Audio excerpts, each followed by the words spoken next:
I don't accept a book that is the clash of civilizations or a book that is the tragedy of great power. Today I talked about how to make peace in the world because my view is that all of the conflicts that we have, whether it's the Ukraine war, the conflict in the Middle East, or the tensions between the U.S. and China can be resolved rationally and cooperatively. Well, China has been maintaining GDP around 5% in the past few years. What do you oversee China's economy and its contribution to the whole world economy growth? China is not only very dynamic, it's the main trading partner of most of the world, but it's also technologically extraordinarily dynamic, and this is very, very important.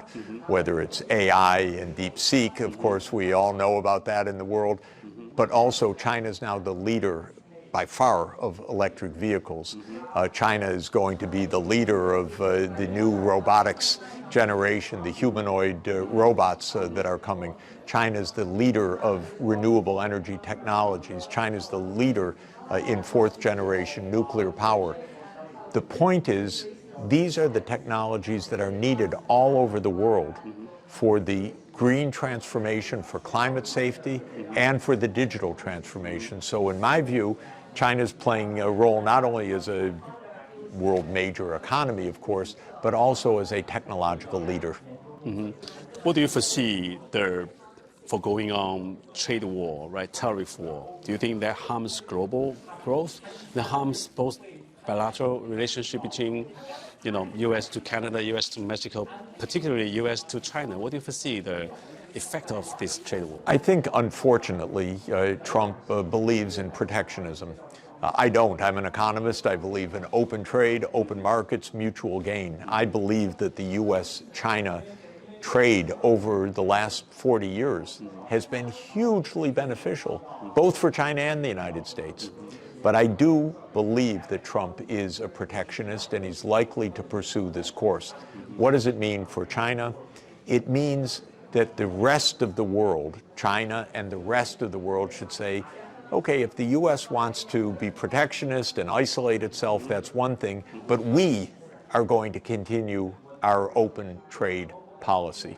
So I'm hoping that China and, of course, the other countries of the BRICS, and I'm hoping the European Union, very important, and I know that the emerging markets and developing countries of the world all want to say, if the U.S. is protectionist, it doesn't stop the rest of us from still having an open, dynamic trade and finance relationship. That's how this should be approached. Of course, I'm trying to talk the U.S. out of protectionism because I don't think it's good for the U.S. But for China, rather than anguishing or saying, well, now we have to just boost consumption or something else, China can also expand exports to other regions of the world and also expand investments in other regions of the world for Chinese technologies to be producing in ASEAN or to be producing in companies in Africa, in Europe, I hope, and so on. Well, it sounds like you are such a blessing to American economy, to the world economy. Do you think that the world is going to track globalism or protectionism or global cooperation or individualism? What do you foresee? I think that, broadly speaking, we're still in a globally interconnected world with the benefits of globalization. The United States has lost its nerve a little bit. China's rise has scared the U.S. Now they're protectionist. Not a good idea. I hope that the United States returns to normal openness with more confidence and yes, go out and compete, make business, but don't be protectionist. This is what I'm hoping. But I do believe that most of the world wants an open economy and trading system and cooperation. I should add that I'm a very big fan of the Belt and Road Initiative because the Belt and Road Initiative brings technology, trade, jobs, finance all together to expand the world economy.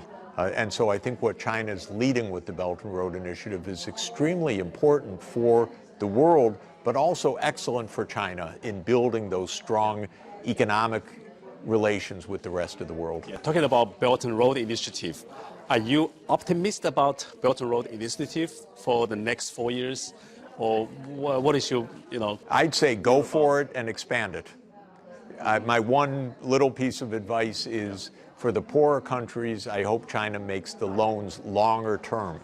Because if the loans are short term, well, then these poor countries won't be able to pay. But if they're long term, what China is going to do is promote economic growth, rapid growth in Africa, rapid growth in Southeast Asia. Give enough time, and then that's going to be good returns on all of that finance. Yeah.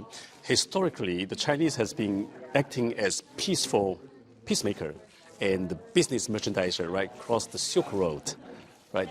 But some media networks claiming China is playing threat to certain countries in Africa, in Middle East. Do you think the Chinese companies, are they making constructive improvements such as infrastructure, constructions, right, technology transfer in those continents, Africa, Middle East, Asia? Not only do I believe it, I see it on the ground with my own eyes. I was recently in Ethiopia, and I was visiting farmers that were making far more money than they were before. Why? China helped provide electrification, and China provided rail from Addis Ababa to Djibouti. Now these farmers are growing cash crops, making a lot of money because the infrastructure is there. That's what China made possible. So I haven't seen any threats, only the benefits of trade and investment. This is my own experience with my own eyes. That is a solution to end poverty in Africa. It is, because China grew so fast between 1980 and today. Africa can achieve very, very rapid growth, but it needs investment, training, skills. But China's a kind of roadmap for that. So I tell my African friends and counterparts, look at what China achieved. You should go the same route. Professor Sachs, you are a renowned economist. You are so famous in economy policies. What do you want to suggest Chinese leaders? What do they need to do to continue to make economy better, to contribute to global economy? China is making wonderful initiatives, seeing itself not only as a very dynamic, successful economy, but also as helping the whole world to achieve this. The Global Development Initiative, the Global Civilizations Initiative, the Belt and Road Initiative.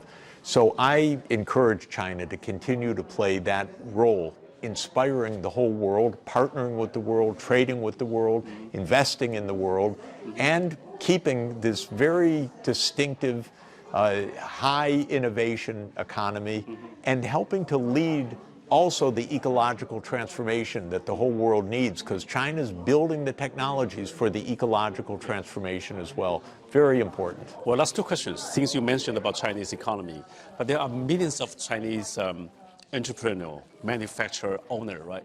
What do you want to tell them? Suggest them what do they need to do to adapt their business, right? Because if the tariff war goes on, right, a lot of factories, they might have to shift their business here and there, or they might have to close down or bankrupt. Well, I think the main point is look not only for the U.S. market, but China is at the cutting edge of so many technologies, also is so cost efficient, so competitive. There's markets in Africa, there's markets in ASEAN, there's markets in Central Asia, all over the world. So don't, if you're being hit by the U.S., okay, change to another direction. Well, since you mentioned, I really enjoy your comments about ASEAN, Southeast Asian Economic Zone. I want to ask you, what is their role in the next 5-10 years? How important are they? Are they more important than ever between the U.S. and China, the Pacific region? The ASEAN countries, the 10 countries of Southeast Asia, are 700 million people and a very dynamic economy. Big, close to China, integrated with China in transport, in power systems, in the digital grid, in foreign investment, in supply chains. That's a very strong relationship. Right. One of the areas that I'm working in is trying to help bring the greater Bay Area Hong Kong, Shenzhen, Guangzhou, the Greater Bay Area, together with the ASEAN countries, because that is such a great fit for economic development. How difficult those Asian countries, do they have to take side? Because they have to, you just mentioned, are they going to take side? They're going to align this, that, West, East? This is a very important point. You know, the U.S. might press them to take a side, but if they stick together as 700 million, they can say, don't push us to take a side. We're friends with China. We want to be friends with the United States. We don't want to choose sides. Last question. Would you like to give a comment on Shanghai? Since we have lots of audience in Shanghai base, but it's national base. But what do you think about China, Shanghai, the city role model? They have been shining. Shanghai has been shining in the past 40 years plus. You know, I'm from New York City, Exactly. and New York and Shanghai are really the twins because we're each at the end of a major river system. We're each the great commercial, financial, industrial hub in the history of our respective countries. So I go to Shanghai often, and I love it. And it's, of course, a dynamic, remarkable place. And I've seen before my own eyes in the last 30 years the extraordinary development. Do you think the inter-railroad from Shanghai, from Harbin, all the way to go through Thailand, Malaysia, Singapore, do you foresee this is going to achieve in the near future? Well, you know, I ride China's fast rail. It's reached 50,000 kilometers now. In the United States, I don't think we have 1 kilometer of real fast rail yet. So I think that China makes remarkable infrastructure. So everything's possible. You have the word of wisdom. Thank you, Professor Sachs. I appreciate your time. Thank you.